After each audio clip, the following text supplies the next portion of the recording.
Olá, essa é a atividade 3, que é o vídeo da matéria de gestão de projetos na construção civil, sobre o tema de manifestações patológicas causadas por infiltrações. Meu nome é Daniel Almeida Barbosa e o orientador é o professor Aniel Melo. Bom, vamos lá. Para a gente falar um pouquinho de patologias, né? Seria interessante primeiro a gente falar o que é patologia, né?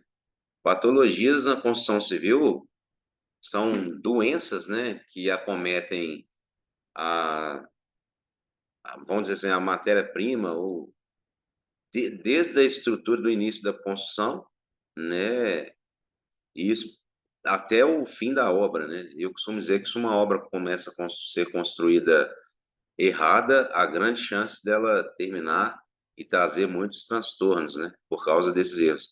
E é da mesma forma na obra o que acontece conosco, né? As patologias podem se manifestar por uma série de razões e ocasiões, né? Desde o armazenamento inadequado, falta de atenção, questões que envolvem o não cumprimento de leis, né, e normas. Isso pode trazer vários prejuízos financeiros, atraso de cronograma, insatisfação do cliente, né, principalmente no pós-obra, né, e nos casos mais graves pode, infelizmente, acontecer acidente sério, como, por exemplo, foi o desabamento, um desabamento, como aconteceu não muito longe, aqui no Viaduto dos Guararapes, né, na Pedro I, evacuação de um prédio devido ao comprometimento de uma estrutura, né?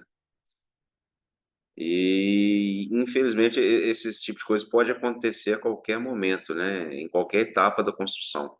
Inclusive, até depois, bastante tempo depois da entrega de uma obra, né? É, existem vários motivos, né, que pode provocar um tipo de problema de patologia na construção, né? E falando de infiltração, né?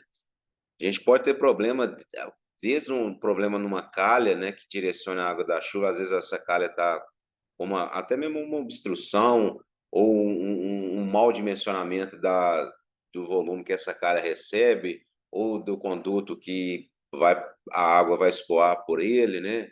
Sistema de drenagem ruim, rachaduras em parede, fissuras, defeito de encanamento, caimento inadequado de piso, falha de impermeabilização de piso, falha de impermeabilização de fundação, de laje, falta de ventilação na casa, né? Erros de drenagem de ar-condicionado, muitas coisas dessas pode causar infiltrações e problemas sérios, né? Assim, eu coloquei algumas fotos aqui para exemplificar esse primeiro aí, né? A gente vê que é uma viga completamente complicada, a gente consegue ver gotinha d'água aí, ela tá toda cheia de água, até a tubulação, tubulação elétrica que tá toda molhada, né? Então, assim, o que geralmente pode acontecer, né? Corrosão de armadura é um negócio que pode acontecer por infiltração, né? Às vezes o concreto não foi bem adensado e aí permite uma capilaridade fora do normal. Nesse caso aqui é uma viga de laje, né? Mas pode ser um pilar ou uma viga baldrame que não foi bem impermeabilizada e pode causar corrosão da armadura que vai vir. Por esse caso, ela vai, vamos dizer assim, né? Inchar, vai estourar o concreto aí e depois a texção tá feito fazer um trabalhão aí para poder recuperar, né? E aí pode acontecer também nesse caso trincas e fissuras, né? Que aparentemente a início pode achar que é até um negócio que não é tão grave, né? Mas medidas preventivas podem ser tomadas no começo aí, né, para evitar esse problema, né? Principalmente, né, com a dosagem correta do concreto, né, durante a elaboração da viga, né? Outros problemas também que pode acontecer em mais trincas e fissuras aí, ó, é a porosidade, por exemplo, do concreto, né? Problema que compromete também a resistência do concreto e é um problema de preparação, né? Não foi bem feito de acordo com o que se deve, né? E aí, às vezes, a altura do concreto também que foi lançado não adianta. Mas isso é um problema de porosidade, pode ocorrer infiltração, né? Eflorescência também, né? É um problema que às vezes acontece muito aí, né? A cal que está lá dentro do concreto, ela não é bem dissolvida, né? E aí depois em contato com a água, aí gera isso, esse material começa a sair para fora da estrutura, né? E assim, lá naquele primeiro slide, vou até voltar nele aqui, né? A gente vê esse monte de bolhas aí, né? Que infelizmente tem muita água, né? Às vezes dentro aqui desse pilar tem muito espaço vazio, né? E é presença de água ou ar, né? Debaixo de uma película de tinta que a gente consegue ver perfeitamente aqui.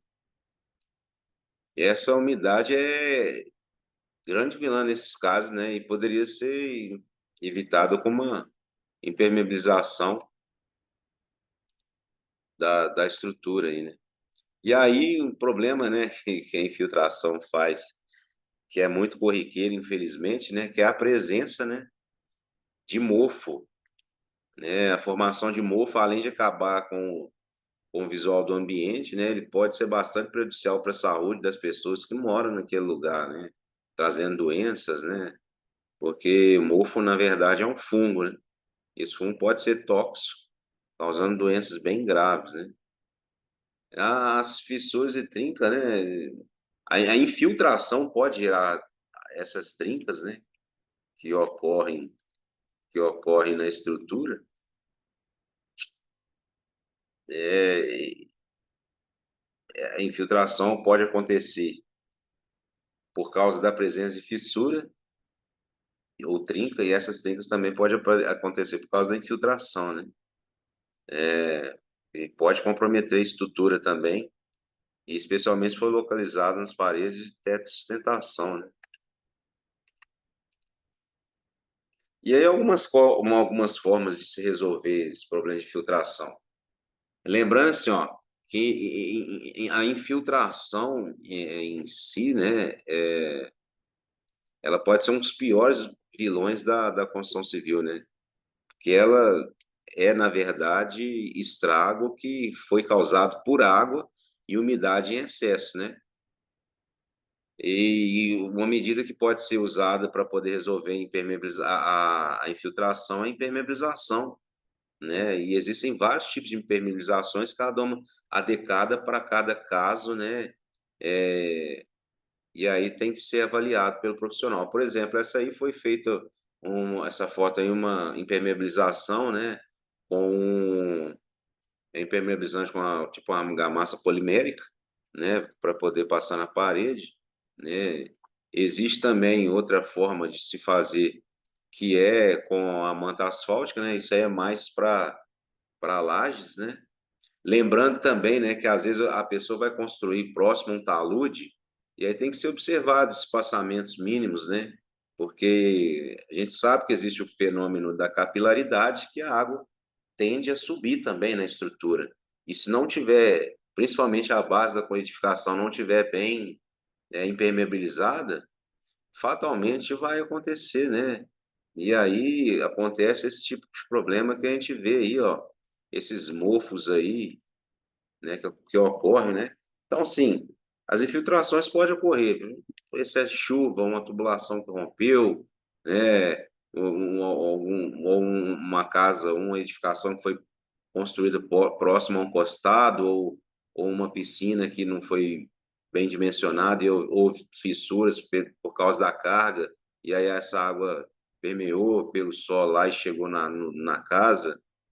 Vários problemas podem acontecer.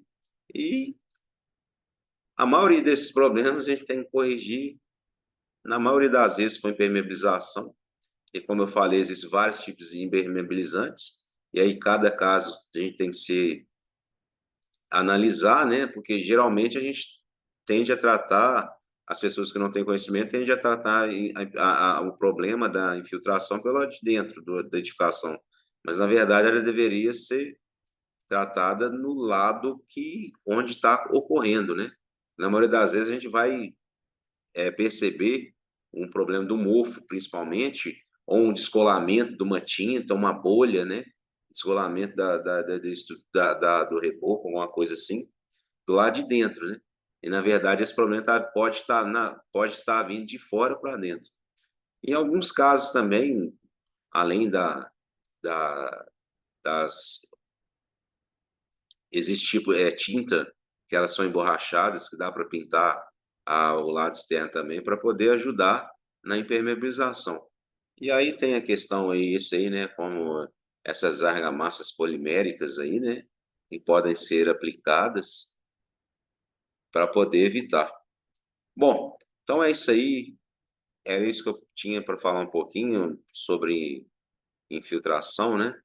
Esse assunto é bem extenso, mas o tempo não deixa a gente falar tanto. E é isso aí, muito obrigado e até mais.